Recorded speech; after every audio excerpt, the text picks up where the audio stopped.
একাদশ জাতীয় সংসদ নির্বাচনে অনিয়মের অভিযোগ করেছে ট্রান্সপারেন্সি ইন্টারন্যাশনাল বাংলাদেশ টিআইবি।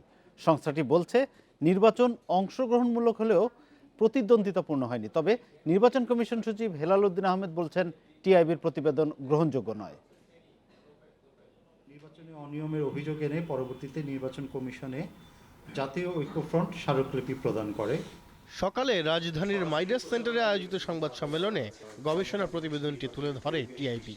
এতে বলা হয়, নির্বাচনে ব্যাপক অনিয়ম ছাড়াও বিভিন্ন ধরনের বিশৃঙ্খল পরিবেশ, বৈষম্যমূলক আচরণ ও জাল ভোটের ঘটনা ঘটেছে। এমনকি নিরপেক্ষ ছিল না নির্বাচন কমিশনের ভূমিকাও।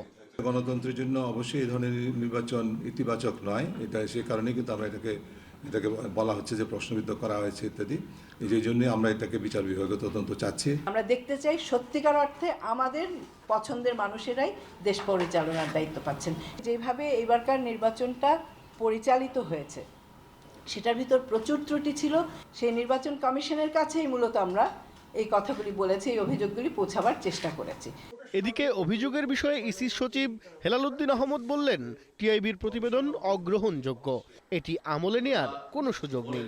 আপনারা দেখেন যে দেশি বিদেশি পর্যবেক্ষকরা এসছিলেন, তারা সকলেই এই নির্বাচনের প্রশংসা করেছে, যে নির্বাচন ভালো হয়েছে, সবাই প্রশংসা করেছে। এখন কে কি দৃষ্টিকোণ থেকে বলে, এটা আমাদের কাছে আমল করার মতো বিষয় নয়। কিন্তু এটা আমরা শিমুল সালাহউদ্দিন, ইন্ডিপেন্ডেন্ট নিউজ, ঢাকা।